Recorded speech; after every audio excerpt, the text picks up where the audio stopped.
So now, it's time na ilalagay na natin ang onion leeks. Tignan nyo gaano kadaming onion leeks, oh. Diba? Kasi mura siya ngayon. Ilalagay na natin para matapos na tayo sa ating nilaga. Ayan. Kumikibot-kibot na siya.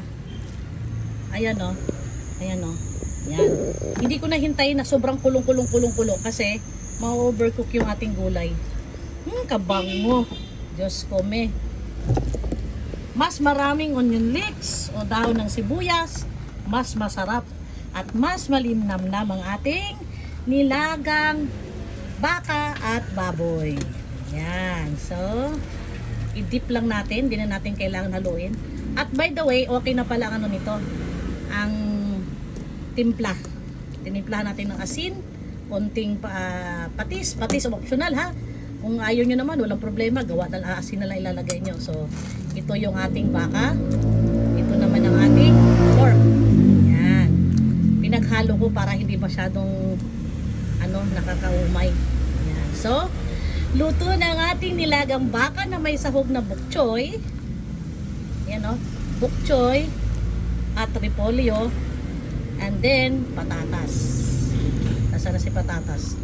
Nagtago sa ilalim. Sungkitin natin si patatas. Ayun! Lumitaw din. Ay! Nasaan na? Hoy, patatas. Why you're hiding? Ay. Teka lang. Dito tayo sa gilid. Patatas. Ayun! Ano ba naman yan? Ayun! Si patatas. So, our lunch and dinner, done.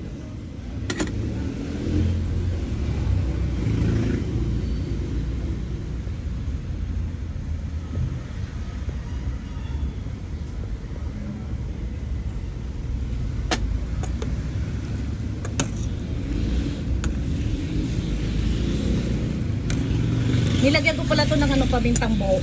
Ayan o. Yan. Mas masarap kasi pag nilaga kapag pamintang buo ang ilalagay kaysa pamintang duro.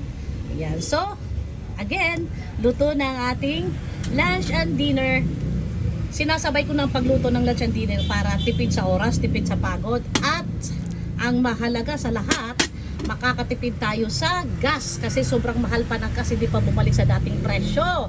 Ano ba naman gas? Kailan na bababa?